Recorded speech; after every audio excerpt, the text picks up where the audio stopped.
time. And we are Velocities in Music, VIMTV. Our last schedule that we made a couple weeks ago now, we reviewed 4 new albums. There was kind of a dry spell in albums that came out. We didn't really care about a lot of them, honestly. Which is fine. We only aim out of our 10 that we do every 2 weeks. We only really aim to do about 5 to 6 new albums, and just hit the really big ones that we think are worth checking out for you guys. The ones that we do usually try to hit 3 or 4 that are big albums that everyone's gonna hear, everyone's gonna review, and then we always try to do a couple of one-offs that maybe other reviewers aren't gonna do, just to kind of show how BIMTV is different and how we can add value to the music reviewing community. That being said, we didn't have that opportunity, so we took our voting to the next level and we let you vote on your favorite Rush album. Now, you guys selected, without much surprise to us here at BIMTV, Rush's album, Moving Pictures. And Moving Pictures is easily their most successful release, and I'm sitting next to, right now on what would look like, well, my left, is yours, is the biggest Rush fan that I've ever met.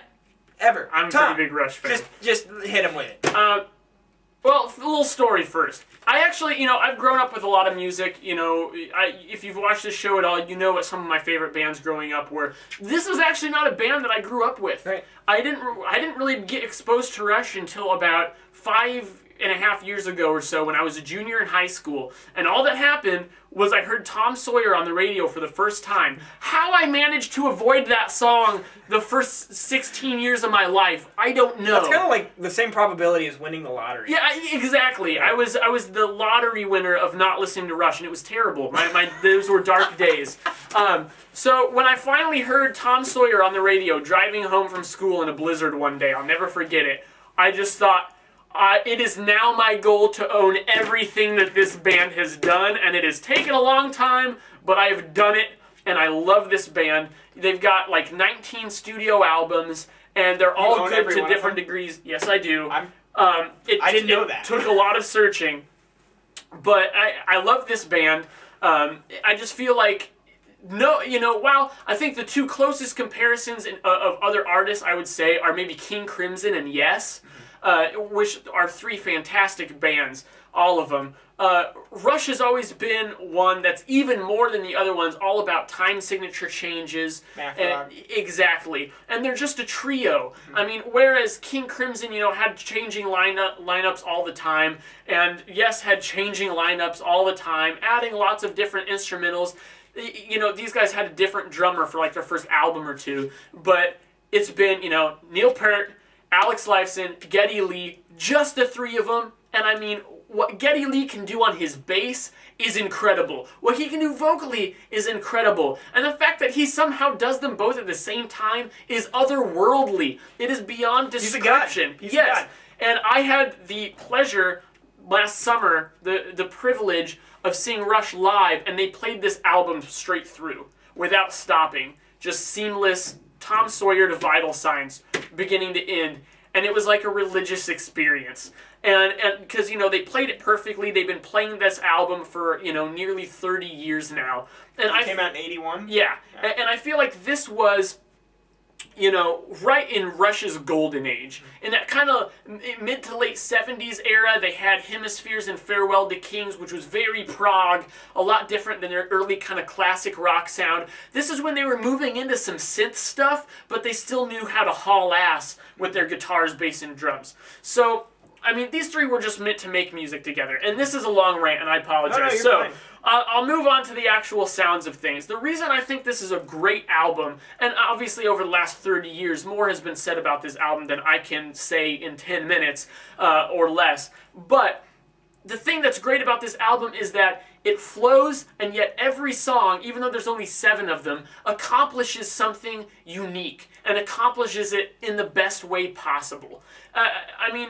The moods are shifting all the time. These guys can go from time signature to time signature. Listen to Limelight. It's smooth all the way through, and if you count out the beats, it makes like no sense, but they always know what's going on. No matter how chaotic the rhythms get, you always feel like they have a commanding control on what's happening. And it's so impressive. And while this isn't probably the most moving, like emotional music you'll ever listen to, there are spots that are pretty good for that still. And then other spots that just kind of rock out. And I feel like that's a great kind of dual nature to this album that really moves you from one moment to the next. That's pretty much it for me. What do you think? I can't really. It's gonna be tough for me to add anything of value to that because that was such a good description of Rush's sound and who Rush is as a band. The only thing that I could really add is something that I find to be quite impressive. And to be honest, I can't think of any other artist out there where this actually occurs. But the drummer Neil Peart, who by the way is one of the best drummers ever. When you're listening to the first track, Tom Sawyer, which you've probably all heard by now, except for Tom, unless you have Tom's poor luck. When you hear that drum roll where he goes all the way down the toms, and you're listening to this in headphones, and it goes from ear to ear. It is one of the greatest things one can experience when listening to music, and I highly recommend listening to that song in headphones just for that. But what's great about it? Here's this talented drummer who has all these drums on his stage, just a trillion drums that he's banging on, and this guy writes all the lyrics. He writes all of Geddy Lee's lyrics, and the thing is that that's when Rush got good. They did 2112 right after Neil Peart joined the band, right? Mm-hmm. That's right. And that's when he threw in all the lyrics. He started writing the lyrics, and all of a sudden the band just goes to this otherworldly level because they started writing concept albums, which is this kind of a concept album. There's always concepts driving their songs and everything, and that's really important, I think, in any sort of prog music, which is definitely prog, math rock. It laid the foundation for all of that stuff. And this album is just heralded as one of the greatest rock albums of all time, and for good means. The instrumentation is just unmatched. Mm-hmm. Now, Tom's not going to give you any criticisms about this album, and understandably so. I'm going to try. And these are very minor, so be gentle. First of all, vocals, they're everywhere. They're all over the place. These songs are just covered in Geddy Lee's vocals, which I like Geddy Lee's high-pitched voice. I think it's a great falsetto. I think he does a good job delivering it. It's just the thing is that the vocal parts are just everywhere. They're scattered about. And one reason for that, I think, is because Neil writes the lyrics. Right, and he has to adapt them. Geddy just kind of goes through them and picks the parts he likes. And I think it's almost like he's too afraid to cut bits out. Right. Like he wants to use everything that Neil puts in there. And maybe I'm wrong. That's Geddy a great Lee speculation. Me, That's a great speculation because and it would make sense. Neil Peart's lyrics are all over the place too. Yeah. And the concepts, the things that they're dealing with, I mean, they're just as all over the place as any of the instrumentals.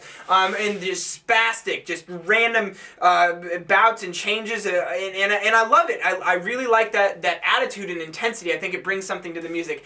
However, I do think it gets kind of the general sound just starts to sound all muddled. And where I want precision, I start getting mess. Every once in a while, especially in the verses. The choruses often have some great vocal hooks that really sell the song. Think of the track Limelight. Yeah. Or any part of Tom Sawyer, because I really think it's just certain tracks that have it here. Mm-hmm. And it just gets a little distracting at times, because I think that whenever you have such crazy instrumentals, it's a struggle for a vocalist to put down anything that adds value to the song, because the instrumentals are just so strong. Right. That's something I've talked about with a lot of bands over the years.